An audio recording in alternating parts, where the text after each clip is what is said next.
Greetings and thanks for tuning in. I'm Maura Wheeler from Lamoille South Supervisory Union.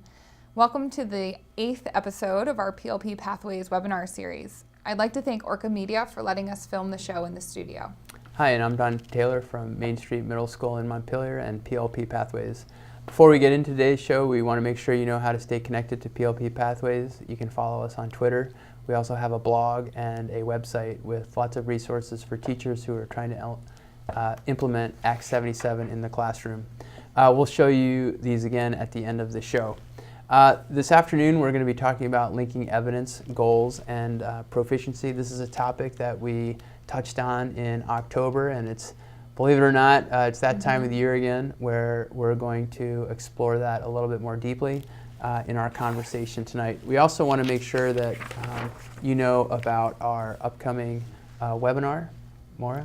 On April 12th, we will be joined with some other educators from around the state to continue our discussion of this topic of linking evidence, goals, and proficiencies. It's April 12th at 3:30, and you also can always rewatch it on our website. If you go to the PLP Pathways YouTube channel on the day of, it's live streamed, and then it's recorded and posted there for you to watch. So again, today's discussion will be followed up with a longer discussion next on Thursday, April 12th, regarding evidence, goals, and proficiency. And you know, it's March, it's early March, when we think about the personal learning framework and we think about the growth that students are demonstrating, and they're reflecting on that growth, and hopefully they're collecting evidence and they're adding that to what should be a pretty robust PLP at this time.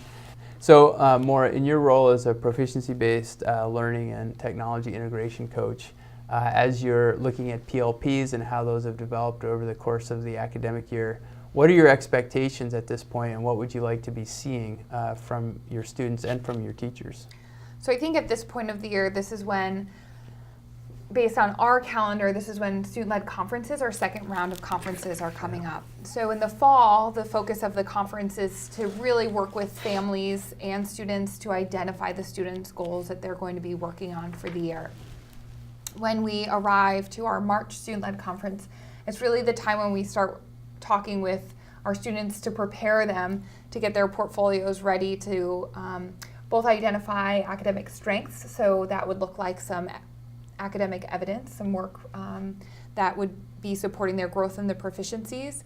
And we would also be developing a framework for students to be collecting evidence and reflecting on their personal goals as well. So when you say frameworks, what are some examples of different ways that students are reflecting that you see across your organizations and schools?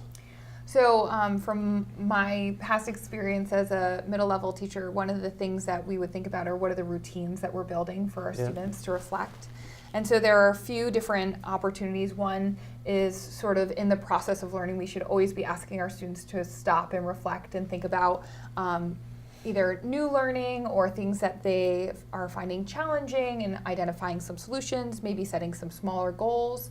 And so helping them to maybe go back to some of those reflections that they've done and pull some of those to place on their portfolio. But then we also want to make sure that we are keeping their personal goals at the forefront of the work that we're doing. And so as teachers, we need to be intentional. And in the process of learning and in our classrooms, we need to also be asking them about how the work that they're doing in class is helping them to meet their personal goals, especially when they're rooted in the transferable skills. And so just creating those intentional opportunities for kids. I think that's a really important concept to think about, is not only the routines, but the different types of reflection and the different activities that teachers can be incorporating into the process to not only keep kids engaged, but also I really liked when you talked about that piece where you have kids kind of stop and reflect not only about how they're developing evidence that meets proficiencies, but also that meets their personal goals.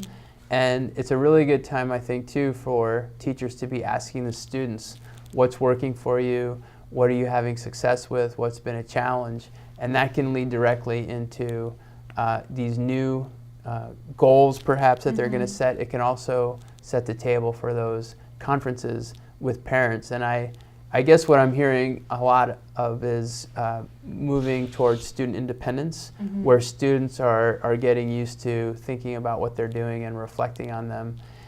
In terms of evidence, what would you say is the ratio of teacher-directed evidence that you see on the PLPs versus student evidence versus maybe even family-directed evidence? Can you talk a little bit about the different types of evidence and what you expect to see as we head into these spring conferences? I don't know if there's a set number or something that would be better than something else in terms of the direction. I think each team sort of has their own framework and structure for doing those pieces. But I think the key is helping students to identify the areas that show their growth. So it could be, when I think about learning, one artifact, I used to call them artifacts of learning in my classroom, but one performance piece that they did, it could be the narrative that they wrote, that could connect to proficiencies, it could connect to some of their personal goals that they have. And one of the things that I also think about as we move throughout the year, and I think about my own classroom, the ability to self-reflect and to identify evidence. As teachers, we need to teach students how to do that and how to be reflective, and that's a learned trait. And so what I always try to do is develop, I use the REAL framework, which has some really wonderful questions that teachers can utilize with their students to help them think about their learning and think about their thinking. And so I would try and model for students some questions, and I would have that question bank there for them. So when I would stop and reflect, I could say, here's a reflection question, but you could also pick a list from one from the list, and then eventually, why don't you self-reflect? So sort of that gradual release of control. I also would model different tools to use for reflection, because I think we a lot of times go to reflecting and using writing as a means of reflecting, but there's so many different ways that we can reflect, from annotating an image to maybe doing a quick podcast or voice recording as a student. And so by giving students these opportunities and presenting them with these different models, when we do ask them to collect the evidence and we've been building that framework, they can do so more independently, which allows for more ownership of the learning, because I think that really is the goal, is students should be owning their learning and being able to self-curate and reflect on their work to help see their own personal growth, which will help them then set new goals and continue on the path of being a lifelong learner. So some great points there. One, I know that part of your role is a tech integrationist, and so there's a tool out there, Flipgrid, which we've been using, that creates short reflective videos, which is a real easy way to sort of get the temperature of your class and do some quick reflections. I also wanted to talk about how this is a great time too. In our previous webinar and discussion, we had talked about project-based learning, and this is a great place where you could create sort of a project around reflection, like a personal memoir or a short story about how we've grown, where you could be meeting different literacy proficiencies, or at the same time meeting this reflective need, and also having that be part of the kids as they're moving on to high school for 8th graders, having that be part of the transformation process.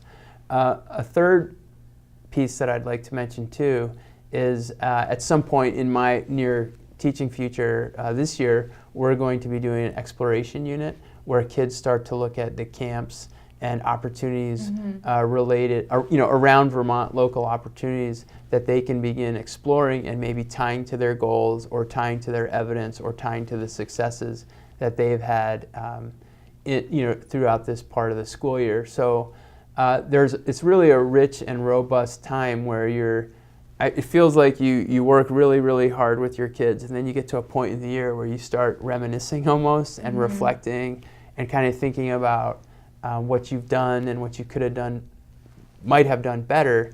And if you do that, there's a sweet spot where if you do it just at the right time, you can leverage that through the rest of the year into your curriculum and into what you're doing.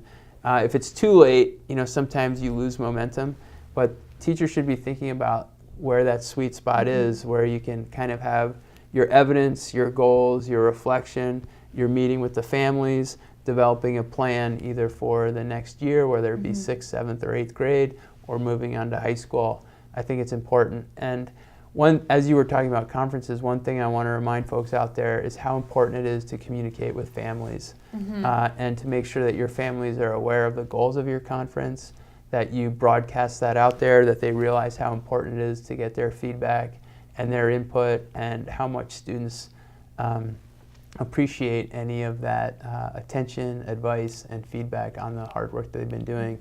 And developing structures, whether it be a learning day or a portfolio day, I think is a critical aspect of all this. So that's just one more thing to think about.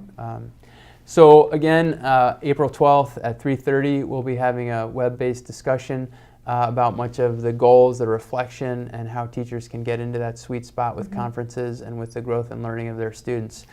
We'd like to thank the Middle Grades Collaborative and the Tarrant Institute for Innovative Education. Don't forget to keep in touch with PLP Pathways, as this is the time of year where we'll be posting a lot of information about events and professional development happening throughout the late spring, summer, and stay connected. Thanks very much.